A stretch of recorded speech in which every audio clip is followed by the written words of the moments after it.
नमस्कार मित्रों, आज हम चर्चा कर रहे हैं बीए भाग द्वितीय के प्रथम प्रश्न पत्र सामाजिक अनुसंधान की पद्धतियाँ, और उसमें हमने एक बहुत ही महत्वपूर्ण टॉपिक लिया है प्रश्नावली। प्रश्नावली के संदर्भ में ये हमारी 6वीं मुलाकात है और हम बात कर रहे हैं प्रश्नावली की रचना की। प्रश्नावली की रचना से जुड़े हुए दो पक्ष, अध्ययन की समस्या और प्रश्नों की उपयुक्त प्रकृति और शब्दावली के संदर्भ में हमने विस्तार से चर्चा की। और आज हम प्रश्नावली की रचना से संबंधित तीसरा और महत्वपूर्ण और अंतिम पक्ष है बाह्य अथवा भौतिक पक्ष की आज हम चर्चा करेंगे। प्रश्नावली की सफलता केवल प्रश्नों की भाषा एवं शब्दों पर ही निर्भर नहीं करती, वरन उसकी भौतिक बनावट पर भी निर्भर करती है। चूँकि प्रश्नावली भरते समय अनुसंधानकर्ता उपस्थित नहीं होता, अतः सूचनादाता का ध्यान आकर्षित करने के लिए प्रश्नावली की भौतिक बनावट जैसे कागज़, आकार, छपाई, स्वरूप, लंबाई आदि भी आकर्षित होनी चाहिए। प्रश्नावली के भौतिक पक्ष में निम्नलिखित बातों का ध्यान रखा जाना चाहिए। पहला है आकार, साइज।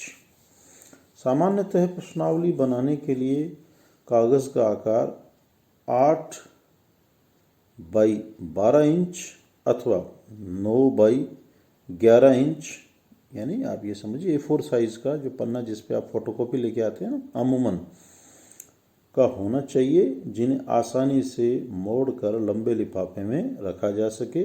किंतु वर्तमान में छोटे आकार की प्रश्नावली जो कि पोस्ट कार्ड साइज में होती है का प्रचलन भी है।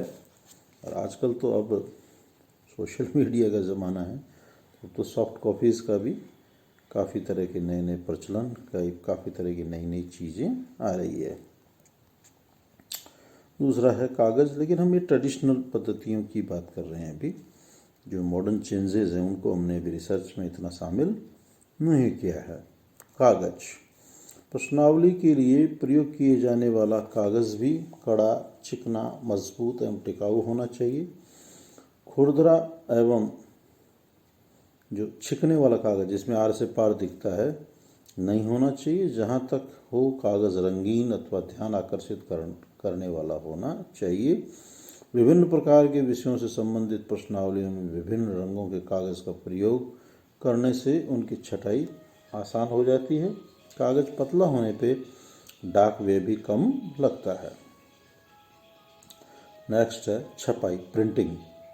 प्रश्नावलियों को छपाया जा सकता है अथवा साइक्लोस्टाइल, फोटोस्टेट, पहले साइक्लोस्टाइल होती थी, अब फोटोस्टेट आ गई, उससे भी कई एडवांस तकनीकें आ गई, कराया जा सकता है। छपाई स्पष्ट व शुद्ध होनी चाहिए ताकि उन्हें आसानी से पढ़ा जा सके। आकर्षक छपाई सूचनादाता पर मनोवैज्ञानिक प्रभाव डालती है।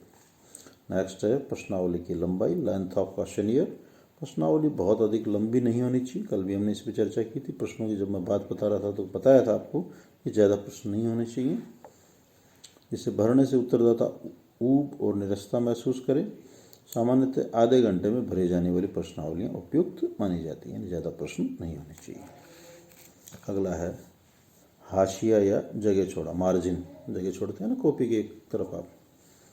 प्रश्नावली का निर्माण करते समय बाईं ओर और दाईं ओर हाशिए छोड़ना चाहिए। इससे प्रश्नावली आकर्षक बन जाती है और आवश्यकता पड़ने पर हाशिए में टिप्पणी भी अंकित की जा सकती है।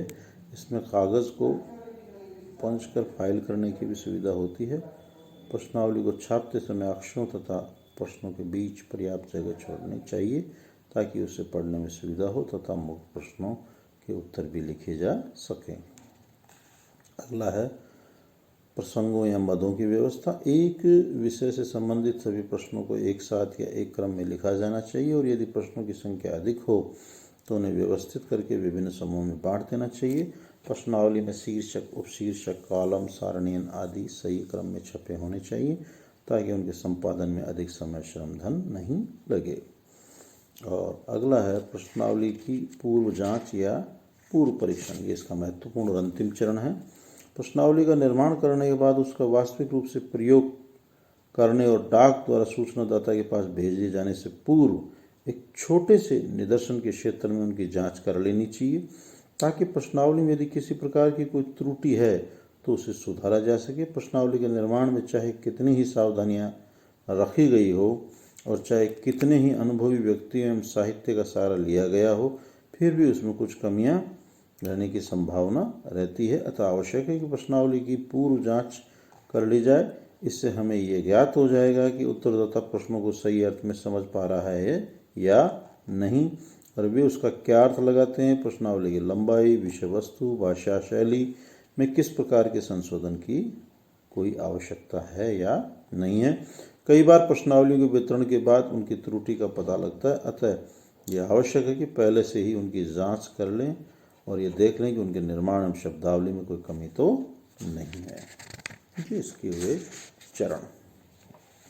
इसके बाद में एक बहुत ही महत्वपूर्ण चीज परीक्षा में पूछी जाती है, वो है 2 प्रकार के लेटर होते हैं।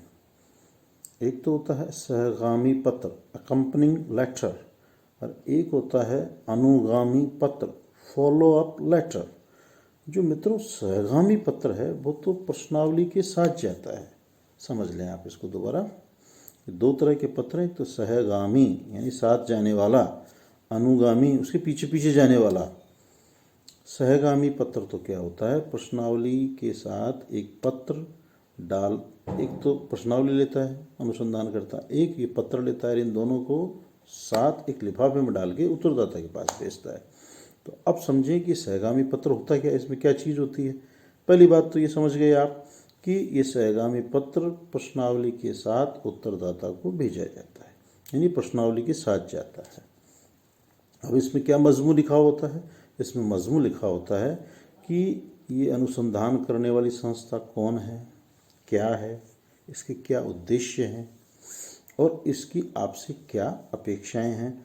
और ये आपको विश्वास दिलाती है कि आप जो सूचनाएं दे रहे हैं, आप जो जानकारियां दे रहे हैं, उन्हें पूरी तरह से गुप्त रखा जाएगा और इनका किसी प्रकार से कोई दुरुपयोग नहीं किया जाएगा।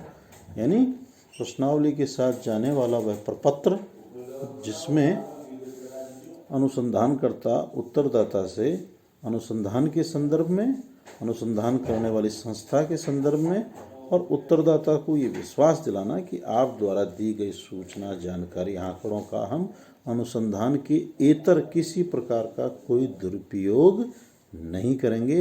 ये सब बातें लिखी होती है, उसको तो बोलते हैं हम सहगामी पत्र।